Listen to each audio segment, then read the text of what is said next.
everyone, it's me again, Jessica. So for today's video, gidala ko diri sa among usa ka church member sa ilahang balay. Kay daghan kayo daw siya og vegetables. Kag dili pud nila maubos kay duha lang man sila. So by the way, from church kay wala man ko sakyanan, so sila ang naghatod sa kuha. And God is really good. Neighborhood lang di ay mi. Taga Pikas Kanto lang sila and I was so amazed. Why? Diri sa tunga sa disyerto sa ilang likod nga balay. Grabe, green kaayo, daghan kayo sila mga tanom. Naapa sila 6 chickens daw. And naapa sila duha ka puno nga dates. They even have a papaya.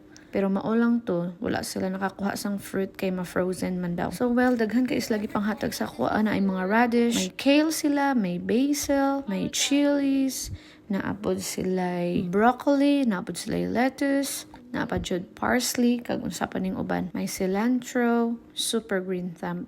They have these big areas sa ilahang backyard. So mauna, pwede sila makatanom. And of course, they really love to share. Both of them are happy kay doon lang man di ay ko sa ilaha. Actually, I'm so amazed sa kainit gidiri ang lugar kung summer, pero naagi hapon sila mag-grow nga mga plants. Well, I'm so happy nga may naakoy radish, ako aning isalad.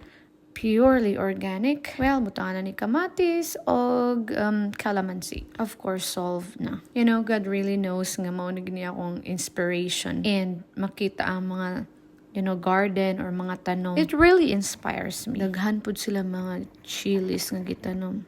So mauna ni ang ilahang ipanghatag sa ko as in daghan gyud kaayo. And I'm really excited nga ma-account ang fresh nga salad later. I really understand and I have some reflection today that bisan asa pa ka ibutang sa Ginoo, as long as you are faithful, He will really use some other people for you to inspired.